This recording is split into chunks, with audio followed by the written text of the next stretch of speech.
Used car खरीदते वक्त quality की गारंटी भी चाहिए, मिलेगी, बराबर मिलेगी। कार देखो देता है आपको क्वालिटी का पक्का वादा, क्वालिटी सील के साथ, 6 महीने की कॉम्प्रिहेंसिव वारंटी के साथ। और पसंद ना आए तो कार देखो देगा 7 दिन में पूरे पैसे वापस। बस कार देखो पर जाओ और बुक करो अपने पसंद की क्वालिटी सील वाली कार। नमस्कार, मैं हूं माधवी और आप देख रहे हैं स्वामी न्यूज। स्वामी परिवार की ओर से आप सभी दर्शकों को गणेश चतुर्थी की बहुत बहुत शुभकामनाएं। और अब समाचार विस्तार से। राष्ट्रीय कवि संगम की ओर से आयोजित अजमेर जिला स्तर की श्री राम काव्य पाठ राष्ट्रीय प्रतियोगिता में प्रथम स्थान पर आदर्श विद्या निकेतन पुष्कर रोड की प्रिया सांगवा रही। द्वितीय सेंट स्टीफन स्कूल की अदम्य शर्मा व तृतीय पुष्कर की दीक्षा शर्मा रही। विजेताओं को 3100, 2100 और 1100 का नगद पुरस्कार दिया गया।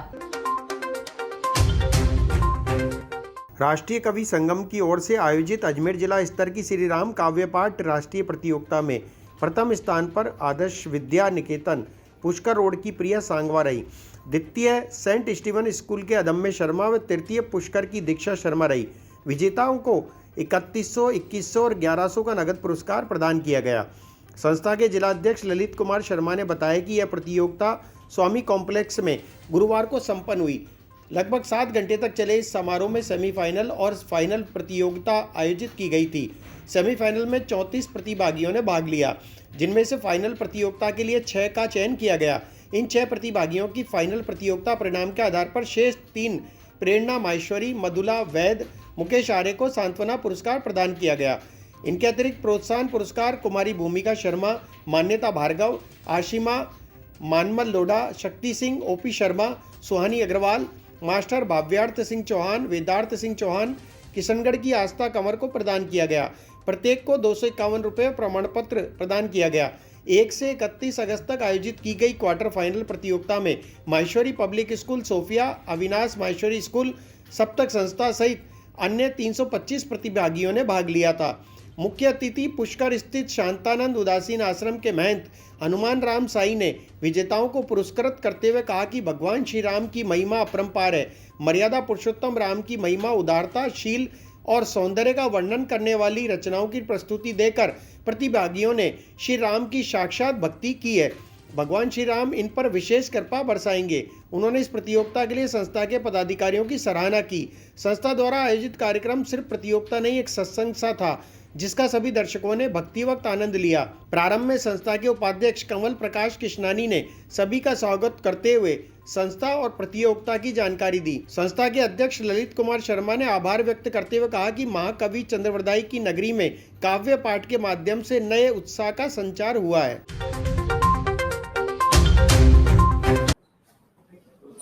समस्त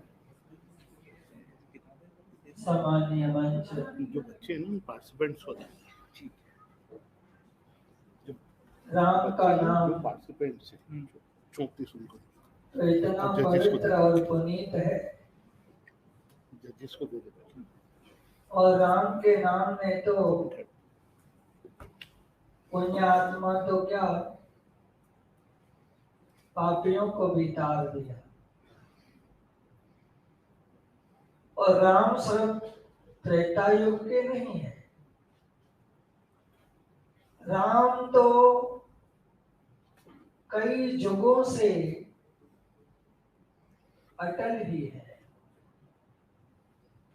हम दशरथ पुत्र राम कहते हैं, लेकिन उससे भी पहले राम था।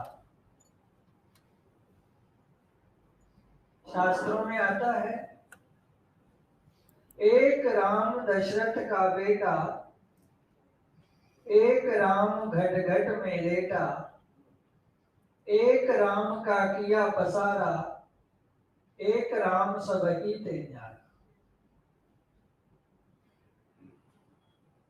हमारे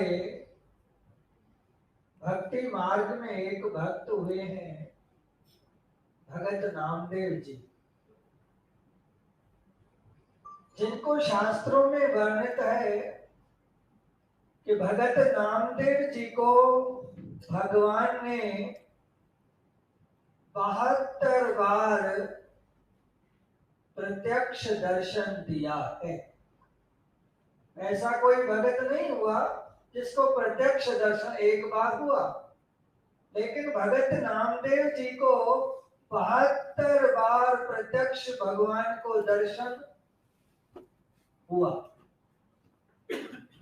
और आज भी पंढरपुर में भगत नामदेव जी के परिवार में 14 जने हुए और 14 जनों की समाधियां बनी हुई है, जिसपे भगवान से नामदेव जी ने वरदान मांगा था कि हे भगवान, आप हम पर अगर राजी हैं तो आप तक पहुंचने के लिए हमारी समाधियों पर लोग पैर रखे आपके चरणों तक पहुंचे। और उन्होंने अपने शब्दों में लिखा, देवा पाहन तारियलय राम कहत जन कस न तरह। भगवान, आपके नाम ने तो पत्थर भी डाल दिए, फिर जो कोई व्यक्ति राम कहेगा वो कैसे नहीं इस भवसागर से पार होगा। तो राम के नाम में पहले तो मेरे को कमल प्रकाश ने का प्रतियोगिता काव्य पाठ, तो ये मेरे समझ में थोड़ा कम आता है। लेकिन जब कहा कि राम के बारे में प्रतियोगी बोलेंगे, तो मैंने कहा चलो कोई बात नहीं, कम से कम राम का नाम तो सुन लेंगे। और यहां आकर देखा तो सचमुच में अगर मैं नहीं आता तो इतनी बार राम का नाम सुनने का सौभाग्य प्राप्त न होता। जो स्वयं हो सकता है उसको करने के लिए मैं अग्रसर होने का प्रयत्न करता हूँ। तो महाकवि चतुर्वेदी की जगह है कि आप लोगों ने सिद्ध करा इस बात को कि महाकवि चतुर्वेदी यहाँ पर हुए हैं। तो और हमारे जो कहते हैं कि सब काम तो राम भगवान कर रहे हैं और काम वो सारे कर रहे हैं और नाम मेरा हो रहा है, गीत भी है, गीत की प्रस्तुतियां भी हुई। मैं सबसे पहले आपको बता दूं, मैं एक ऐसे संत का शिष्य हूं जिसके नाम में ही राम है। स्वामी हृदयानंद जी का शिष्य हूं। स्वामी हृदयानंद जी सादगी के प्रतीक थे और साधारण जीवन में रहते हुए मेरे को जो उन्होंने मार्ग दिखाया उस मार्ग पर चलने का प्रयास करने की कोशिश कर। और निश्चित रूप से मेरे लिए आज का दिन उससे ज्यादा महत्वपूर्ण है, क्योंकि उस राम के हनुमान आज हम लोगों के बीच में मंच के ऊपर उपस्थित है। मंच एक्चुअल में इसलिए इस तरीके से रहा क्योंकि आप भी सारी प्रस्तुतियों को देख सकें, आपके उन भाव को देख सकें, क्योंकि आपके मन में भी हमेशा जो मन में रहती है वो कहीं ना कहीं राम की महिमा रहती है और कहीं ना कहीं हनुमान की बात करे बगैर स्वामी जी कभी कोई बात नहीं करते। शांतानंद वासी आश्रम के महंत हैं स्वामी हनुमान राम जी उदासी, आपका इस कार्यक्रम के अंदर स्वागत है। माँ सरस्वती की वंदना, उनके लिए सबसे पहले माल्यार्पण करने का काम नरेंद्र जी भाई साहब ने प्रारंभ हुआ इस कार्यक्रम के अंदर। निश्चित रूप से मैं को संस्था का परिचय देने का आदेश हुआ है, पर मैं आपको बताऊं कि संस्था का परिचय क्या है। संस्था किससे बनती है? संस्था बनती है अपनों से, और जब तक अपनों का भाव न हो वो संस्था नाम मात्र के लिए तो बन सकती है परंतु उसके अंदर काम नहीं हो सकता। तो इन पूरे श्री राम काव्य पाठ के इस पूरे परियोजना के अंदर संगम संस्था के अध्यक्ष हमारे लीडर ललित जी शर्मा साहब, जिनके नेतृत्व में हमने पूरी रचना बनाने का प्रयास किया। और कृष्णगंज थाना पुलिस ने नाबालिग के साथ दुष्कर्म करने के आरोपी को गिरफ्तार कर लिया। आरोपी पड़ोस में रहने वाला युवक ही था। कृष्णगंज थाने में नाबालिग के साथ दुष्कर्म का मामला सामने आया। थाना अधिकारी ने जानकारी देते हुए बताया कि दुष्कर्म मामले में कमल कुरैशी नामक आरोपी फरार चल रहा था, जिसे पुलिस ने गिरफ्तार कर लिया।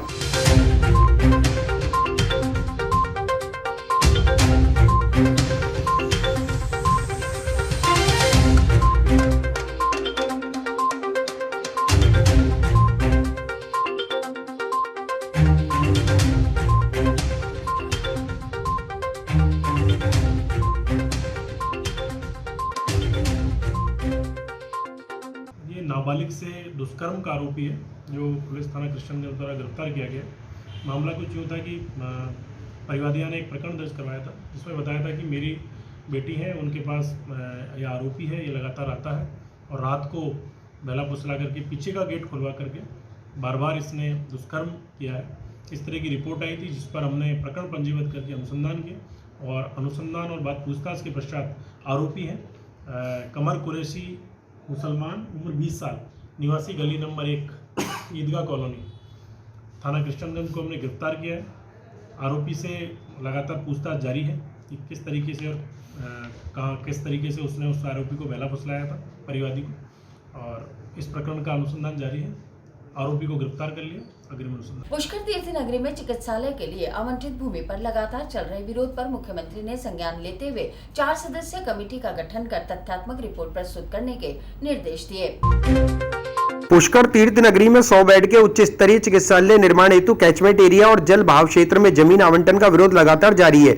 इसी संदर्भ में सामाजिक, धार्मिक, राजनीतिक संगठनों ने मुख्यमंत्री अशोक गहलोत, चिकित्सा मंत्री, स्वायत्त शासन मंत्री को पत्र के माध्यम से ज्ञापन भेजे। मुख्यमंत्री ने इस पर संज्ञान लेते हुए 4 सदस्यीय कमेटी का गठन कर निर्देश प्रदान किए कि कमेटी 15 दिवस में जाँच कार्यवाही की तथ्यात्मक रिपोर्ट प्रस्तुत करे।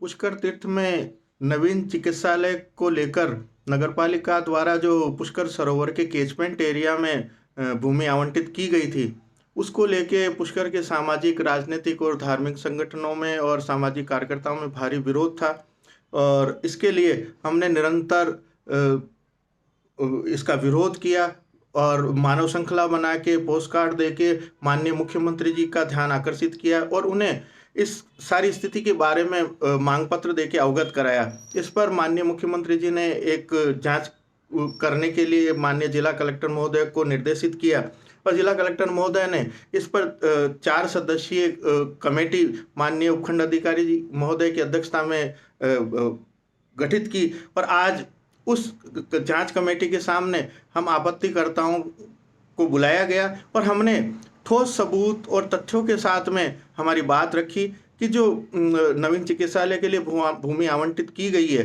वो कैचमेंट एरिया में है और जल बहाव क्षेत्र में है और वहाँ यदि हॉस्पिटल बनता है तो उसका बायोमेडिकल पुष्कर सरोवर तक बहकर आएगा। इससे हमारे धार्मिक लोगों की भावनाएं आहत होगी और पुष्कर तीर्थ की अस्मिता और पवित्रता को आघात पहुँचेगा।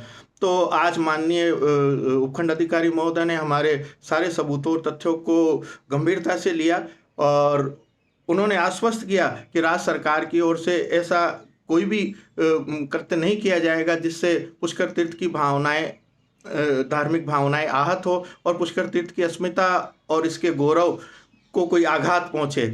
और इसके बाद हमने उनसे यह भी निवेदन किया कि यहाँ के बजाय जहाँ कहीं भी व्यापक जनहित की जगह हो उसका चयन कर लिया जाए और वहाँ नवीन हॉस्पिटल बने।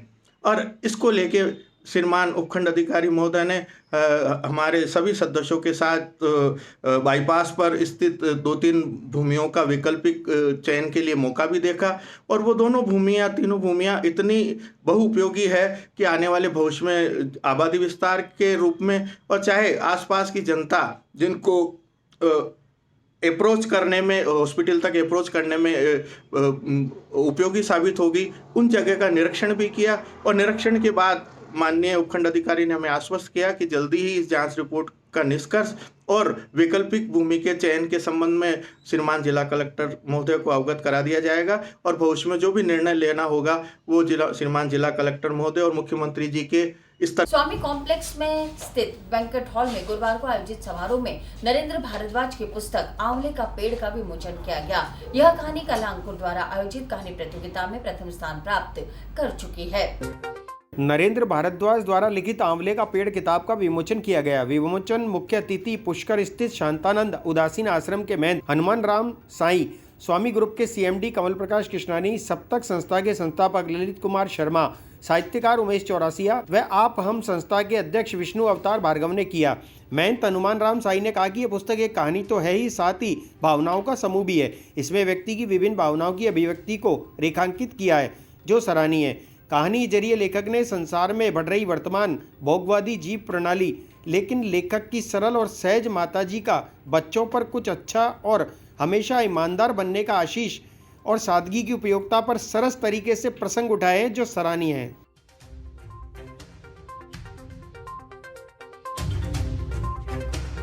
कल आंवले का पेड़ कहानी पुस्तिका का विमोचन हुआ।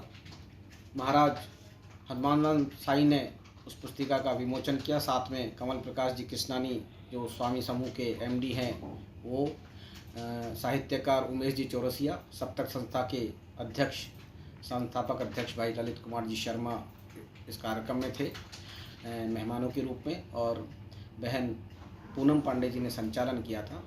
कहानी जो आंवले का पेड़ है वो मैंने लगभग 10 साल पूर्व उसे लिखा था। एक्चुअली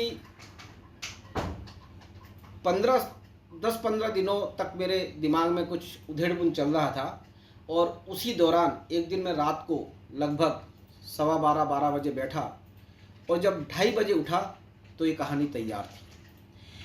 जब इस कहानी को मैंने शहर के 2-1 साहित्यकारों को दिखाया कि इसमें कुछ अपन संशोधन कर सकते हैं, तो उन्होंने समय लेकर दोबारा मुझे यूं की यूं लौटा दी कि इसमें कोई संशोधन की आवश्यकता नहीं है, क्योंकि ये कोई कहानी नहीं, यह आपकी भावना है और इस भावना को यूं ही परिलक्षित होना देना चाहिए। और सौभाग्य की बात है कि उसी साल जब कलांकुर संस्थान का एक कहानी जिला स्तरीय जो कहानी प्रतियोगिता होती है, उसमें यह कहानी प्रथम आई थी। ये मेरे लिए भी गौरव की बात है कि मैंने वो कहानी लिखी और उस साल प्रथम आई। यह कहानी आंवले का पेड़ वस्तुतः किसी परिवार की अंदर की संरचना और उसकी जो पृष्ठभूमि है उस पर केंद्रित है, जो हमारे सामाजिक सरोकारों को, पारिवारिक व्यवस्थाओं को और जो कुछ इस समाज में हो रहा है उसे प्रदर्शित करती है। 8 पेज में मैं समझता हूँ कि ये कहानी अपने आप में पूर्ण कहानी है जो काफ़ी कुछ बताती है। और मेरा यह भी कहना है कि इस कहानी को पढ़ने के बाद मैं वास्तव में इस बात का दावा तो नहीं करता, लेकिन ये कहना चाहूँगा कि अगर व्यक्ति की आँखें गीली नहीं हो तो मैं नहीं मान सकता, क्योंकि इस कहानी में ऐसा कुछ है कि उसकी आंखें ज़रूर गीली होंगी, चाहे वो कैसा भी हो। क्योंकि मैं ये भी कहा करता हूँ कि सुना है सख्त दिल की आंख से आंसू नहीं आते, अगर सच है तो दरिया क्यों निकलते हैं पहाड़ों से। तो मेरा मानना है कि चाहे कितना भी सख्त व्यक्ति हो। स्वामी कॉम्प्लेक्स स्थित प्रकाशेश्वर महादेव मंदिर में गणेश चतुर्थी के अवसर पर गणेश जी की मूर्ति स्थापना की गई। गणेश चतुर्थी के अवसर पर स्वामी कॉम्प्लेक्स में प्रकाशेश्वर मंदिर पर स्वामी ग्रुप के डायरेक्टर गौरांग स्वामी ने सपत्नीक भगवान गणेश की पूजा अर्चना कर महाआरती की। इस अवसर पर पंडित द्वारिका ने उपस्थित लोगों को प्रसाद वितरण किया।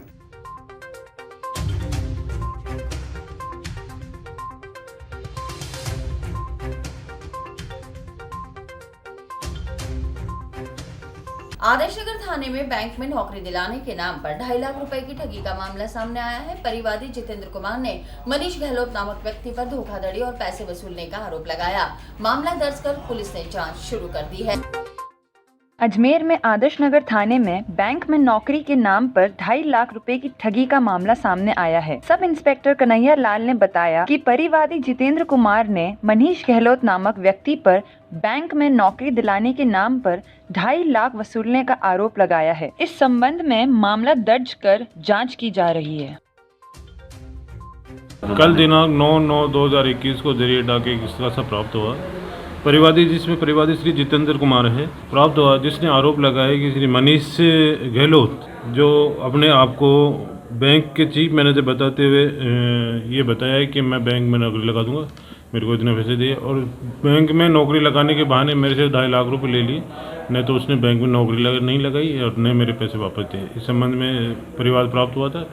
प्रकरण दर्ज करके अनुसंधान किया जा रहा है। धारा 417, 419, 420, 400 से 467, 471 में प्रकरण पंजीकृत किया गया है। त्र्यंबकेश्वर ग्रामीण शालाओं में फल वितरण कार्यक्रम रखा गया। स्वामी विश्व रूपानंद जी एवं स्वामी कंठानंद जी के द्वारा कैलाश मठ ट्रस्ट की तरफ से फलों का वितरण किया गया। त्र्यंबकेश्वर ग्रामीण भाग की शालाओं में स्वामी विश्वरूप आनंद जी और स्वामी कंठ आनंद के द्वारा कैलाश मठ ट्रस्ट के द्वारा भेजे गए फलों का वितरण किया गया।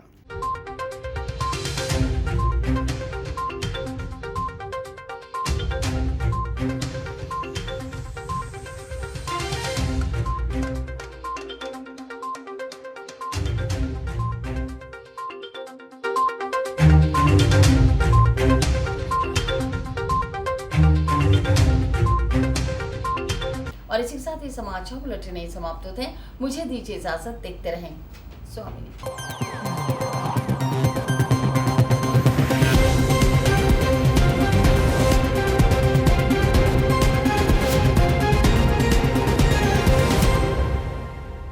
यूज्ड कार खरीदते वक्त क्वालिटी की गारंटी भी चाहिए, मिलेगी, बराबर मिलेगी। कार देखो देता है आपको क्वालिटी का पक्का वादा, क्वालिटी सील के साथ, 6 महीने की कॉम्प्रिहेंसिव वारंटी के साथ। और पसंद ना आए तो कार देखो देगा 7 दिन में पूरे पैसे वापस।